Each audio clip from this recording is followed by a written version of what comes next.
Kenapa saya sholat kadang sholatnya tidak khusyuk? Anda itu sama dengan saya, nggak beda. Saya juga begitu. Khusyuk itu pemberian dari Allah.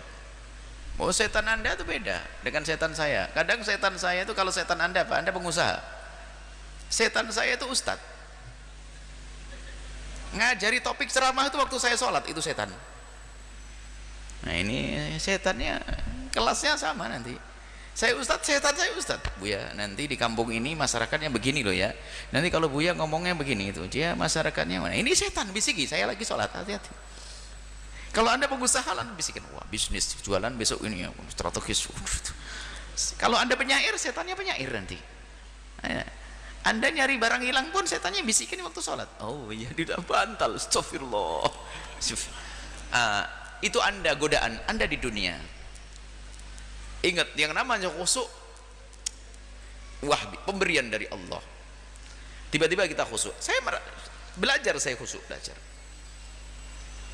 Semua merasakan ketidakkhusyuan. Ini bukan saja, bahkan orang dikatakan sangat biasa dengan berusaha khusyuk, masih ada gangguan. Justru Anda normal di saat Anda merasa ada gangguan ini. Anda orang sehat kok.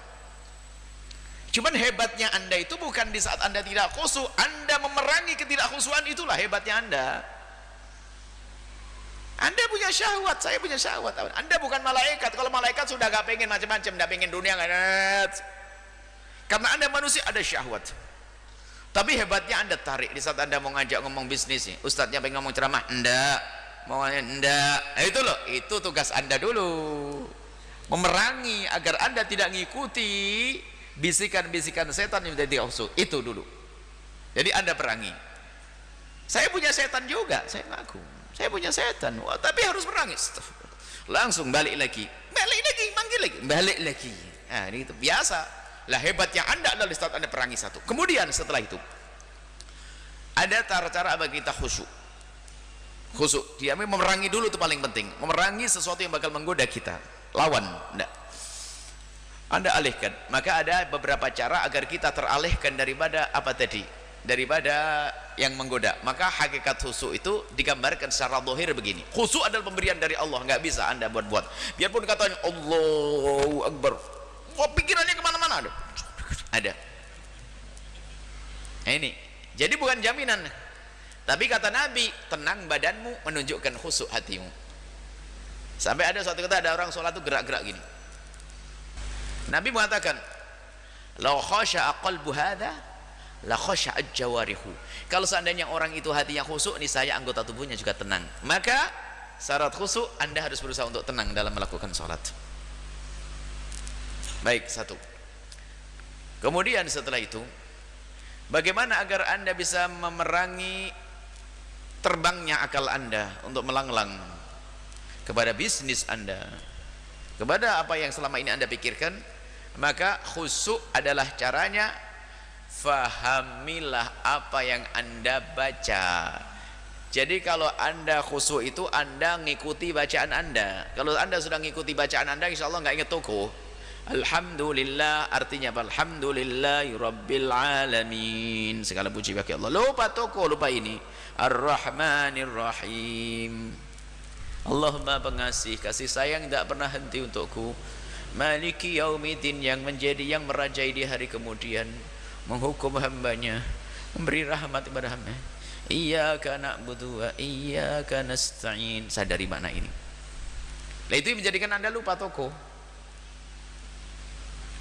Sampai kata Imam Haddad ini, kalaupun Anda belum faham maknanya, paling tidak Anda hayalkan lafadznya. Kalau Anda menghayalkan lafadznya, yaitu pokoknya jangan ngikuti hayalan kemana-mana tadi. Alhamdulillahi Rabbil Alamin, tidak kemana-mana insya Allah. Ini awal khusyuk, berusaha untuk memahami. Makanya nggak khusyuk kalau ada orang Qur'annya itu ngomong masalah surga, tatonya dia ingat neraka, nggak khusyuk. Khusyuk itu adalah Anda memahami apa yang Anda baca. Maka perlahan demi perlahan Anda mulai harus mengerti tentang arti bacaan Anda itu. Baru setelah itu apa? Berusaha untuk memahami maknanya, harus didukung dengan situasi dan kondisi, lingkungan dan sekitarnya. Maka kalau Anda mau melakukan sholat khusyuk yang selanjutnya, adalah yang pertama tadi bagaimana kita perangi dulu. Perangi pokoknya, segala sesuatu perangi. Dan cara memerangi yang pertama tadi adalah memahami maknanya, memahami arti yang kita baca. Itu mulai khusyuk. Kemudian yang kedua, agar kita bisa khusyuk ada sebab-sebab zahir. Apa itu? Jangan buru-buru deh. Kalau melakukan sholat jangan buru-buru. Jadi mulai dari wuduknya itu pelan. Kalau sudah wuduknya buru-buru itu karena yang dipikirkan setelah wuduk ngapain. Saya mau segera ke warung misalnya, takut keburu habis baksonya nanti. Mau sholat, Allahu Akbar, ingat bakso, ngebut, assalamualaikum, lari. Ingat sandalnya di mana. Makanya dalam sholat itu dipakeri. Ada sebelum sholat fardu namanya sholat sunnah. Habis sholat sunnah, zikir dulu. Jadi mau lari ditahan dulu. Kalau ada yang rusak paling pinggir-pinggir tadi. Ingat baksonya kalau sudah rakaat akhir sholat sunnah. Jadi sholat fardunya dibentengin oleh sholat sunnah, fardu. Nah, makanya jangan buru-buru. Kalau sudah buru-buru itu lihat.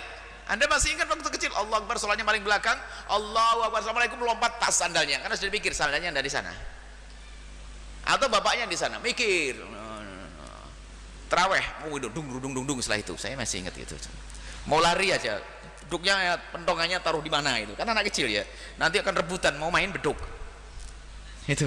Ini karena apa mikir waktu sholat, mikir di luar.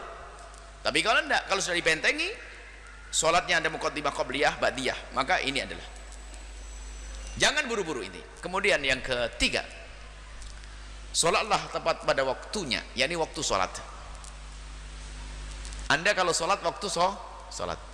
Kalau anda lagi sholat lagi waktu nonton sinetron, baru giliran ada pesan yang lewat lalu anda Allahu Akbar, baru dapat 2 rakaat sinetron yang ada gandrungi mulai lagi. Sinetron pun juga gak benar, apalagi dalam sholat.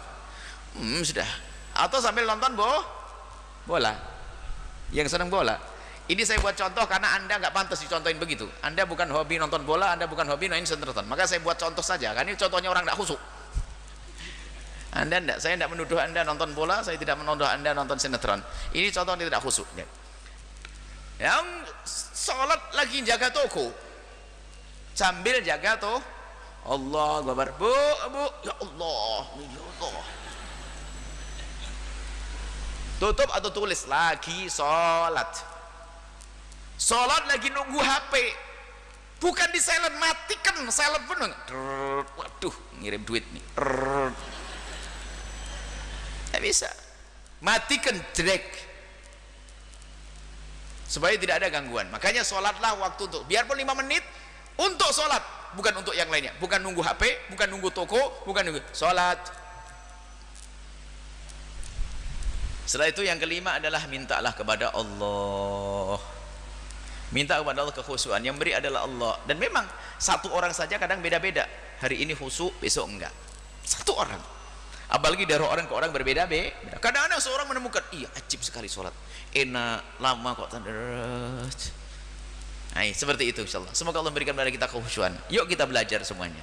Bukan yang ngomong sudah sampai derajat khusyuk, sama. Anda sama, saya dengan Anda sama. Kalau Anda mengeluh, saya mengeluh. Anda minta khusyuk, ya Allah, subhanallah. Semoga Allah memberikan kepada kita khusyuan.